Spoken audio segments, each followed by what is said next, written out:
a little ice to any road and you might be in for a slippery, terrifying ride. This sometimes invisible danger can bring even the shortest of drives to a sudden, crashing halt. The weather conditions can vary from snow to freezing cold to freezing rain. But ultimately, frozen water is the common factor. Driving on snow and sleet and other conditions, you can maintain some control. But on icy surfaces, especially a glaze of ice, it's kind of like a hockey puck on a surface. It's completely uncontrollable. So what is the best thing to do if you are losing control on a frozen surface? Should you, A, use your brakes to slow down, B, speed up slightly to regain control and try to navigate through the slippery mess, or C, use the spot braking technique, which uses your front tires to help you stop? When it comes to navigating icy glazed streets, one wrong move could be deadly. Freezing rain and ice are very dangerous to the traveler. As a matter of fact, there are hundreds of fatalities each year in the U.S. due to these types of conditions on the roads. So what would you do to maintain control of your vehicle? Your best course of action is A, use the brakes. Slowly tapping the brakes can have a slowing effect. It's going to depend on the road surface. If you have ABS, you have the advantage of being able to apply maximum pressure to the brakes and allow the vehicle's computer to brake you in the shortest possible distance. But be wary about slamming the brakes, which can put you into an uncontrolled spin on an icy surface. Did you pick B? Speeding up to help you gain control is not a smart choice. Speeding up is rarely a solution on even good surfaces, much less a compromised surface.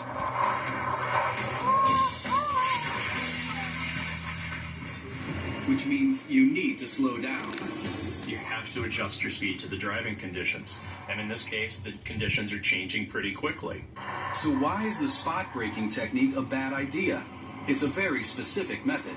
You look for a dry spot in the roadway and you apply brake pressure when you can time your front wheels to be at those dry spots. This is easy to get wrong, so make sure you think carefully before making any moves that could cost you your life. One of the hardest ice-related situations to navigate is freezing rain, because it can come on suddenly and be so hard to see. Freezing rain is a bad situation on roadways. What will happen is once that raindrop comes into contact with the cold road surface, you begin to see a layer of ice accumulate over the road surface, and obviously that will translate into some very difficult and treacherous driving. On the New Jersey Turnpike, dropping temperatures create freezing rain, which turns the road surface into a skating rink. I realized that the car is not feeling so steadily on the road, so I realized that any moisture that was coming down, all the raindrops, were freezing on a touch. In an instant, a truck behind Oleg Boravko begins to slide uncontrollably. I seen it, he is coming closer and closer and closer, and the only thing that I could say at that point was, say in Russian, Lord have mercy, Господи помилуй.